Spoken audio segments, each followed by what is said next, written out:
মনুপুর গ্রামে বাস করত এক বুড়ো এবং এক বুড়ি। হঠাৎ বুড়ির পাটা ল্যাংড়া হয়ে যায়। অনেক হাকিম বৈদ্য দেখিয়েও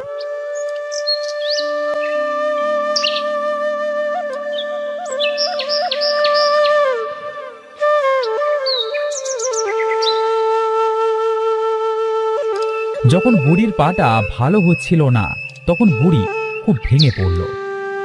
না না, আমার আর পাটা ভালো হবে না গো, ভালো হবে না। আমি যদি ভালোভাবে চলাফেরা করতে না পারি, তবে আমার এই জীবন রেখে আর কি বা লাভ? কেঁদো না বুড়ি, কেঁদো না। তোমার এই কান্না যে আমার আর সহ্য হয় না।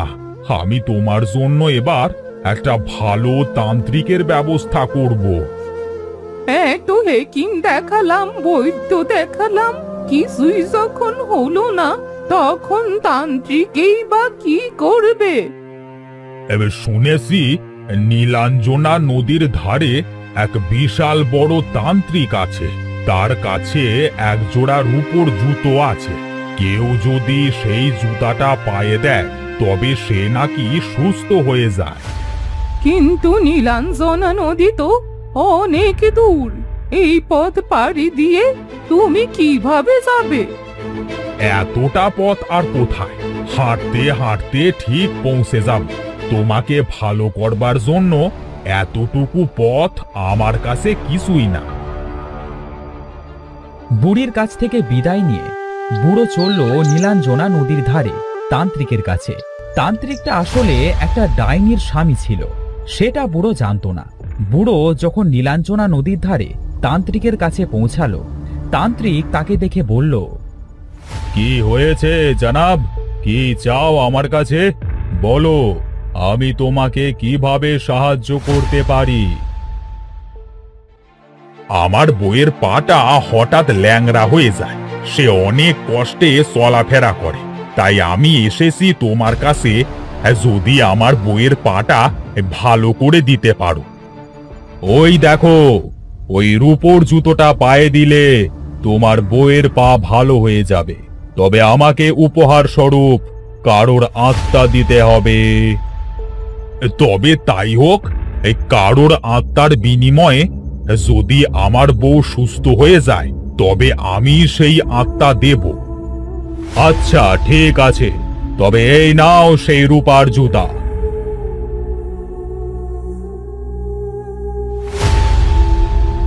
এবার তোমার আত্মাটা আমাকে দাও।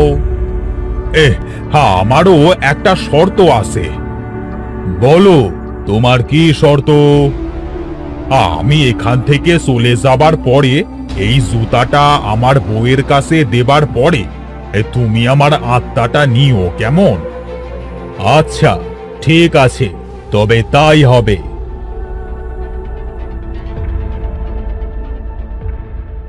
বুড়ো রূপোর জুতোটা নিয়ে বাড়ি ফিরে এলো।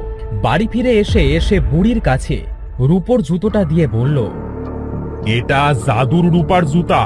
আমার আত্মার বিনিময়ে তান্ত্রিকের কাছ থেকে নিয়ে এসে এই জুতাটা পায়ে দিলে তুমি সুস্থ হয়ে যাবে। বুড়ো একথা বলে সেখানেই মাথা ঘুরে পড়ে গেল।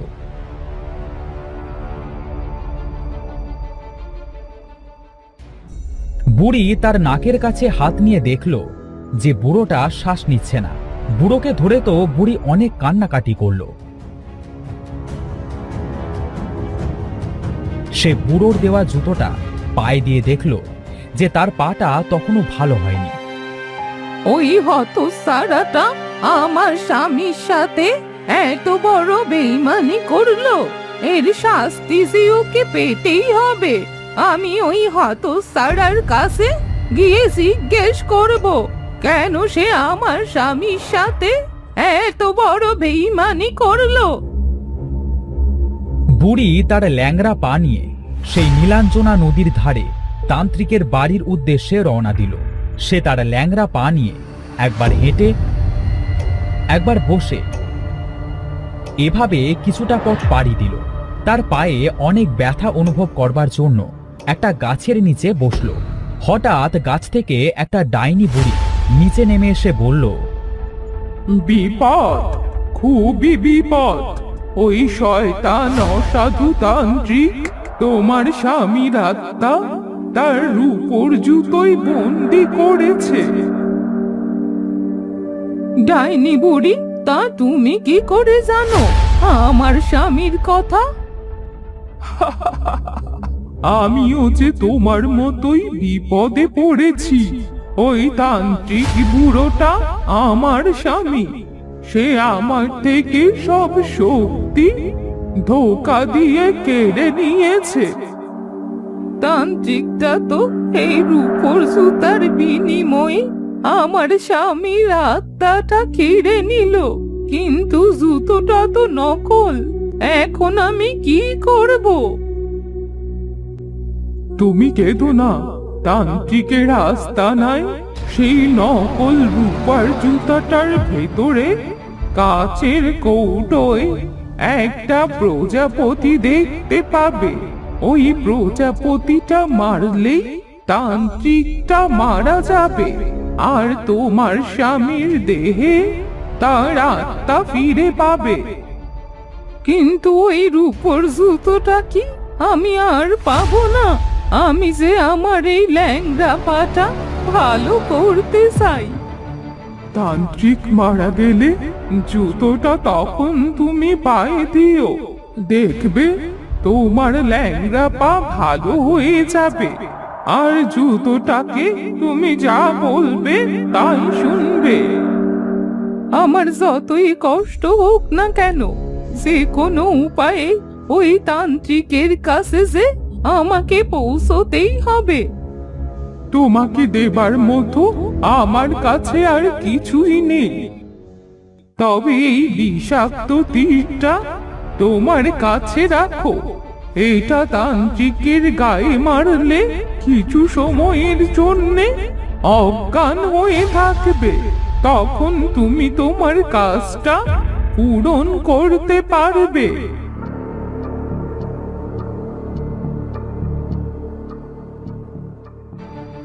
বুড়ি ডাইনিটার কাছ থেকে বিদায় নিয়ে আবার হাঁটা শুরু করলো তান্ত্রিকের কাছে যাবার উদ্দেশ্যে।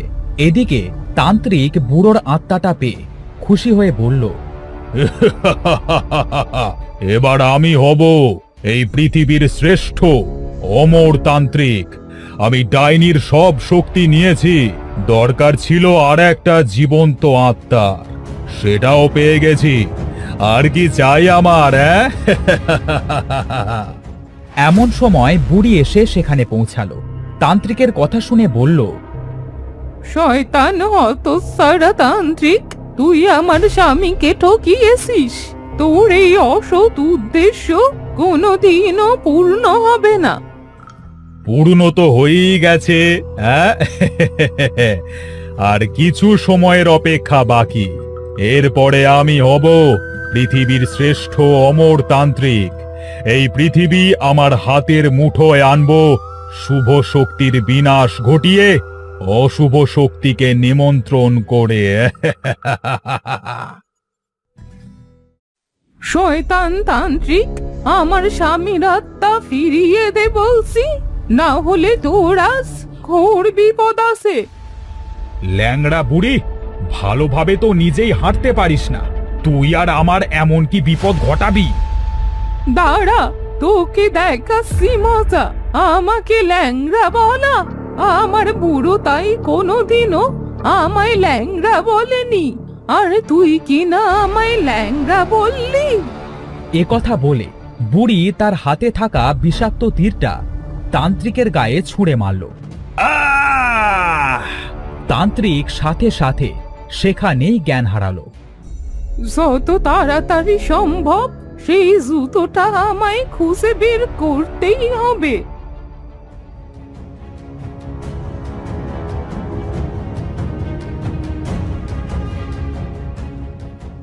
বুড়ি চারিদিকে তন্ন তন্ন করে যখন কোথাও খুঁজে পাচ্ছিল না, তখন সে নিরাশ হয়ে মেঝেতে বসে পড়ল।